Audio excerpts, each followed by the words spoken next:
تلقينا ببالغ الحزن والأسى اغتيال الحر الفنان الذي داعى صيته بين شباب من خلال أغانيه التي طالما ما كانت تحمل في كلماتها عبر. هذا الخبر نزل كالصاعقة على جمهوره الذي لم يتوقع حدوث هذه الفاجعة. عذروني لبعاد وحبابي حطوا في عنقي سيف، تقسم المضل في اليد وخذلني بريح خفيف، اجي تقرا كتابي نسك شمس المعارف، نتدفى بالبرد ونتغطى بسمرة العصيف.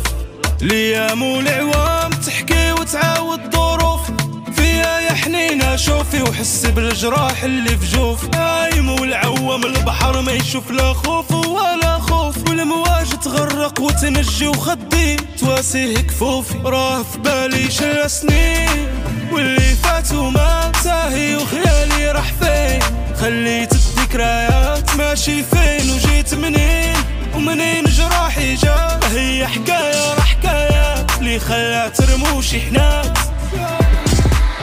واش دمعية الجراح السايلة من جناح الطير ماشي كافية وما بقاش من الدم كتير. وش ما بقت فيه عافية ولفتي شنو غيدير، والدنيا غابة يابا شبتو باقي صغير.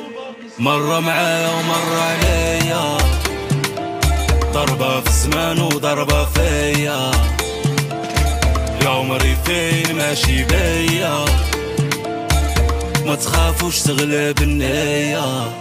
انا اللي مرة معايا ومرة عليا، وباغي نقول باللي ضربة في الزمان